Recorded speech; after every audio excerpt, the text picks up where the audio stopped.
Hello, another weekly update here as I work on the Time Travel Café novel. We'll start this week off with the word count. I'm up to 23,712 words in the manuscript.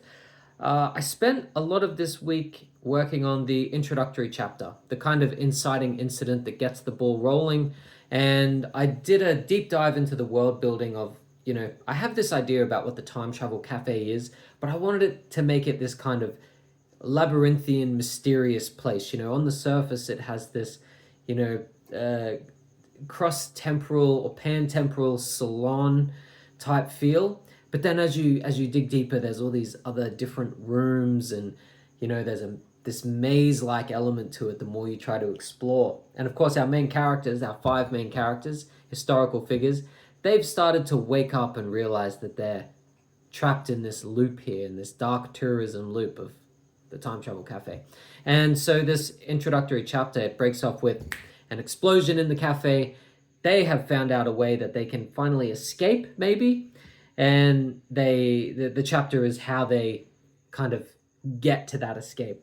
And I really enjoyed it from a character perspective because I have these ideas for these characters, but I'm getting to write them at their beginning, And at the beginning, they have their moral flaws, they have their areas of growth. And so it's fun to write them with these things in mind, of like they think they're one thing or they say one thing and they act another way. They have these elements that's like, that's not a good element, but I can see why you would think that that's the right thing to do. And so playing with that this early on in the story is fun to write. And every bit of grit, is something that can be refined later or transformed later. So I'm enjoying introducing these characters. And so the five characters are John Dee, Ernest Hemingway, Marie Antoinette, Cleopatra, and Joan of Arc. And so we're seeing how they escape, but then become kind of fragmented once they escape. And they all get caught in these different times and they have to make their way back to their own timelines. So this is the inciting incident. I'm going to publish this chapter as a part of my working Google Doc, so you can read it once you're watching this video. It will be up to be read. That's at the my Linktree links or whatever. You can read this in its rawest, most unedited form, should you so desire. So, if you're first time watching this, welcome to the world of the Time Travel Cafe. In other news, I'm starting to understand how Substack works now. I've been working on it for a few weeks, trying to get my footing, and think I have a way that I want to interact with the world via Substack. And I'm gonna trial an in-world newsletter.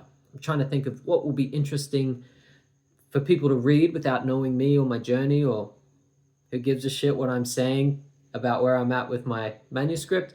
So I'm going to trial this newsletter that's an in-world newsletter, the Time Travel Cafe Chronicle, and just as a way to flesh out the world a little bit more, maybe make this a bit more interesting for people. So if you're watching this, then please encourage you to subscribe to the Time Travel Cafe Chronicle, and I'll be uploading that now.